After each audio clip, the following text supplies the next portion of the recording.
most trusted name in news. The White House and the Department of Homeland Security this month ordering all federal contractors to use E-Verify to assure the legal status of their employees if they contract with the government. But the state of California tonight is trying to ban California state government employers from using E-Verify in that state. Casey Wyan has our report. The Homeland Security Department says 1,000 employers a week nationwide are signing up for E-Verify, a computer program that determines if a prospective employee is a legally authorized worker.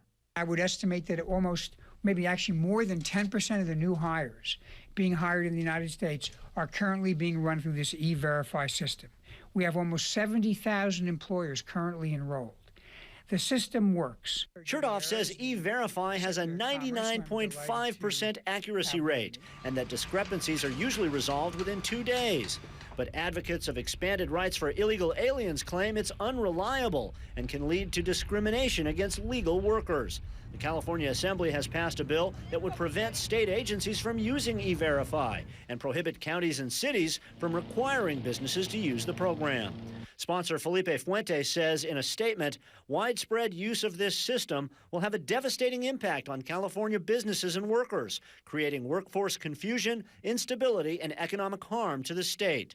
Californians for Population Stabilization, which favors reductions in all immigration, calls the bill a welcome mat for illegal aliens.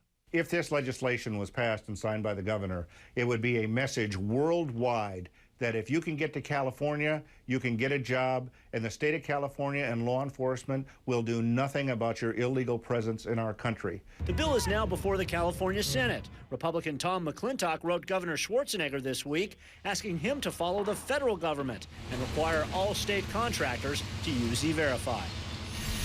A spokesman for the governor says Schwarzenegger will not take a position on E-Verify until the bill reaches his desk. The Department of Homeland Security says in a statement, quote, E-Verify was developed to keep illegal workers out of the workforce, and it is hard to believe that California taxpayers want their tax money to pay the salaries of people in state-funded jobs who are not in the country legally. Lou?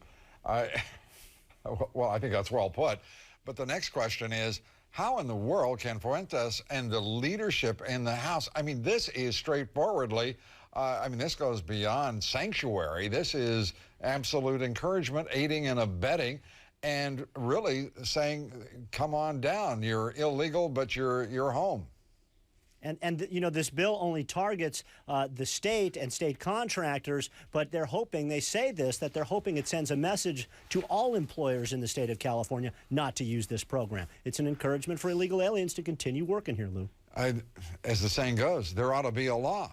But there ought to be a law against those kinds of lawmakers, if you can call that law. It gets a little confusing, doesn't it? Casey, thanks a lot. Casey Wyan. California, you got to love that state.